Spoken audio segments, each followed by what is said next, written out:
Gentlemen, welcome back. Second episode of Trendsetter Shaving.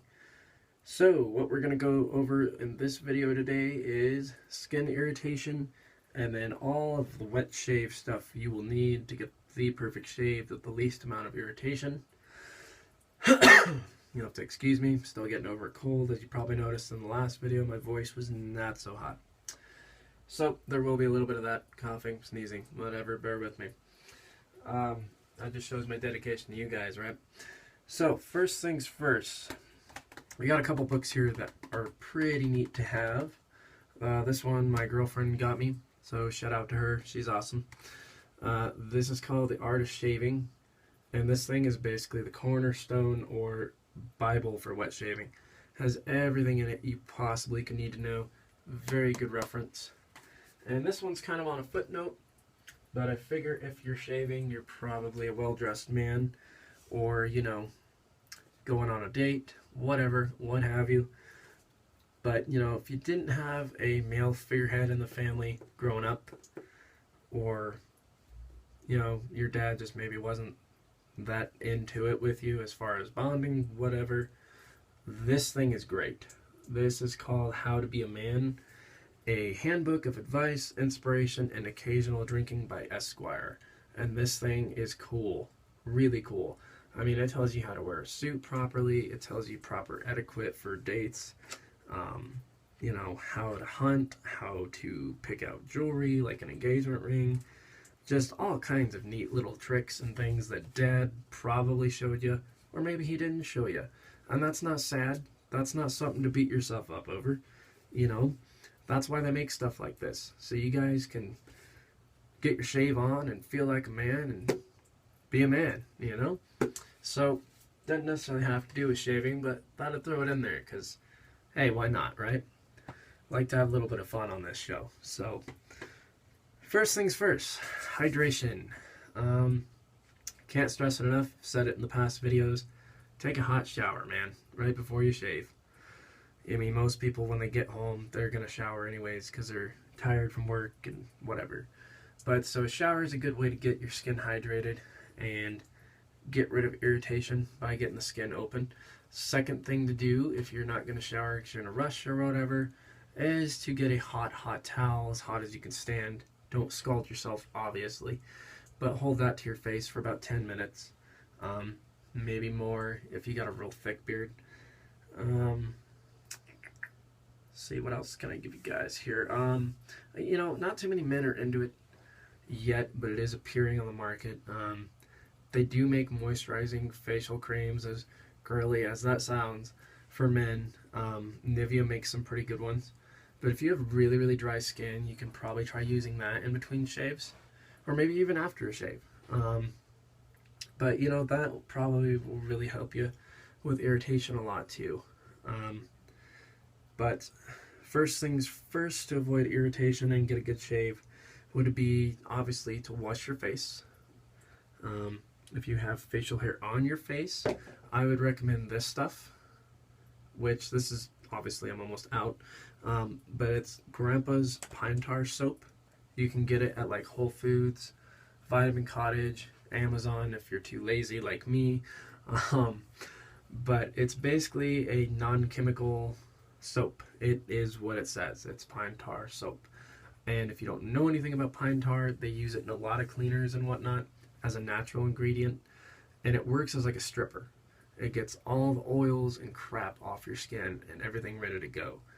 So very good stuff if you have facial hair. Even if you don't, it's just good because there's not a lot of crap in it that's going to irritate your skin. Second thing, if you have really sensitive skin like I do, you probably want to pre-shave oil, and that basically acts like a second glide to the face for the cream and the blade. Good way to explain it would be like, think of snow on the street. Well, if you have a layer of ice under that snow, it's that much slicker.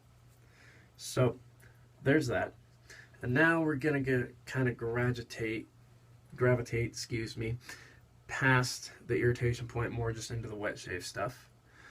First things first, on that aspect of things, you want to get a badger hair brush. Don't even waste your time with a boar, honestly. I mean, you're going to need a badger hairbrush eventually anyways. It's the best one out there. But just the basic ones like this, because there's different variances of badger hair, these start at about 20 bucks. So, not that bad. The silver tips like this one though, as you can see the spread on that's a lot bigger. This thing feels like a pillow. It's amazing. I mean, seriously, it's like putting cream on with a cloud. But this is a finer grade of badger hair. Don't know if you guys can see the difference there. See how it's a little more coarse, and this one's not. But these are a little more.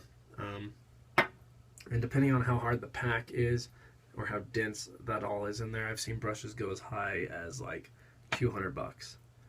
But you know, to get something decent, this I think was like 60 bucks. So soaps, you're gonna need soap, and you know, it's kind of trial and error like everything else. But one I will recommend if you want to go cheap, or a couple I will recommend if you want to start cheap, is Arco, Sterling, or what I use, Vanderhagen. And this stuff has, you know, I mean, I guess it's kind of a peppery, manly sandalwood scent. It's not bad. It's not like exotic or anything either, but it's not bad. And this right here, wow, almost out of that too apparently. This right here is just a shaving bowl. It's a porcelain bowl. You want a porcelain bowl. If you want to go really cheap, you can use a mug. And if this guy won't fit in there, this is kind of big. If that won't fit in your mug, trick you can do is take a cheese grater and just go around till it fits. There's different creams as well to use that are pretty good stuff. These are glycerin creams, and they work up kind of the same way as this does, as the kegs, or cakes if you will. But basically you put the lather, you're working the lather on your face as opposed to a bowl. And I didn't tell you guys, I meant to tell you, sorry. A good place to get some of these soap kegs, or try different scents, scents, aromas is what I meant.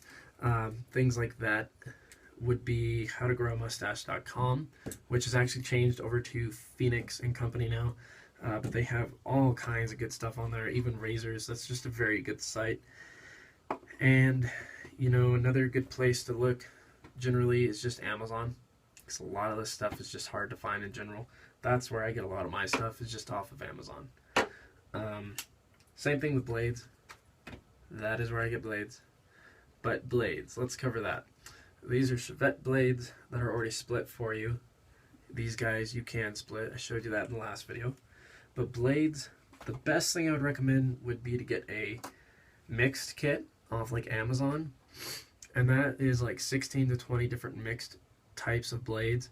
So you can find out which one you like, as far as how it pulls, how it rides, how quick does it go dull, how many shaves do you get out of it, that sort of thing. And what I did for that was I kind of made like a shaved log, or shaved diary if you will, and I'd write down, you know, Gillette, crappy, Bic, got 3 shaves out of it, Wilkinson, got 4 shaves out of it, you know, just so on and so on, until I found out that Derby and a straw are basically what worked for me.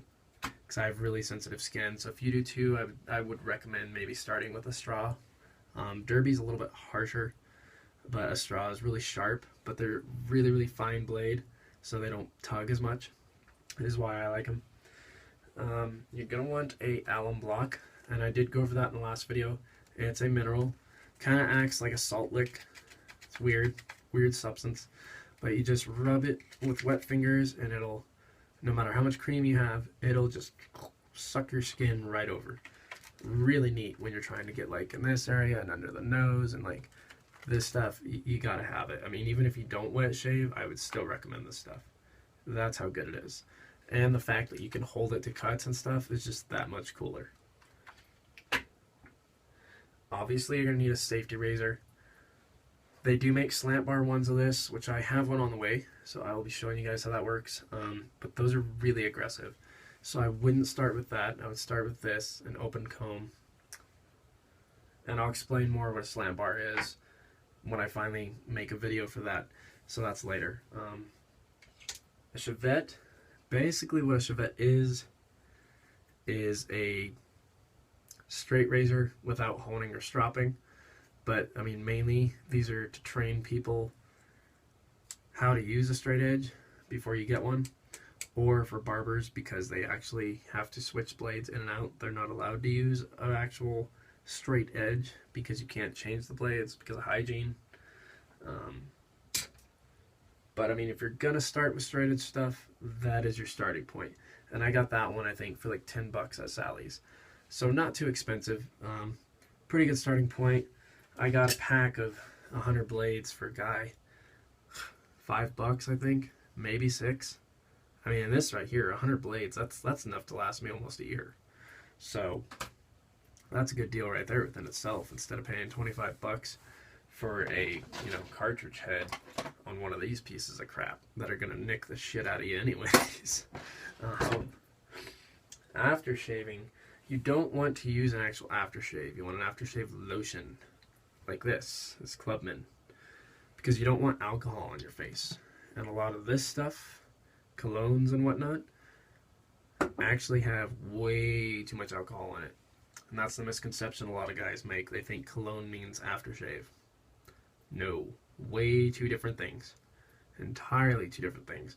Like if I put on an aftershave lotion or an aftershave, it goes neck only. Cologne doesn't even touch my neck. I put cologne like from here down. Excuse me. And that's mainly why, because that's going to dry the crap right out of your skin. You'll be right back to square one with irritation. Most important thing to do after a shave, aside the aftershave lotion, is use an aftershave balm. And it's like lotion kind of, but this has vitamins and minerals and things in it that really help your skin out and help it get back to a hydrated state.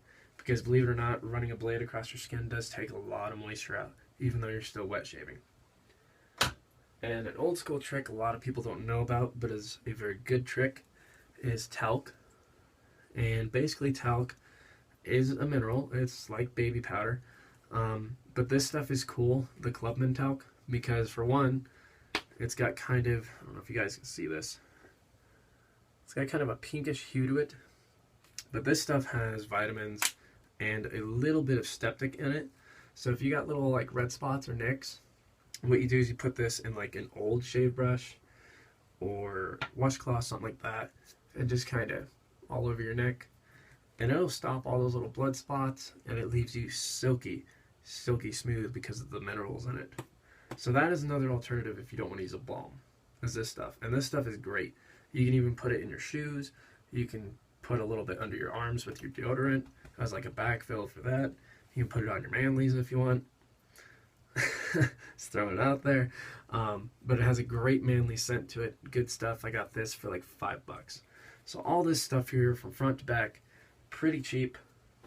Hell of a lot cheaper than doing cartridge shaving. So hopefully that helped. Hopefully that gives you guys an understanding of what everything is, how it all works. Kind of give you a broad range to start shopping on your own and looking for some stuff for this if you're into it. But, if I didn't cover anything you needed to know or whatnot, that's why they have the comment bar. So, until then, I will see you guys and hope that helped. So, go get your shave on. Talk to you later, gentlemen.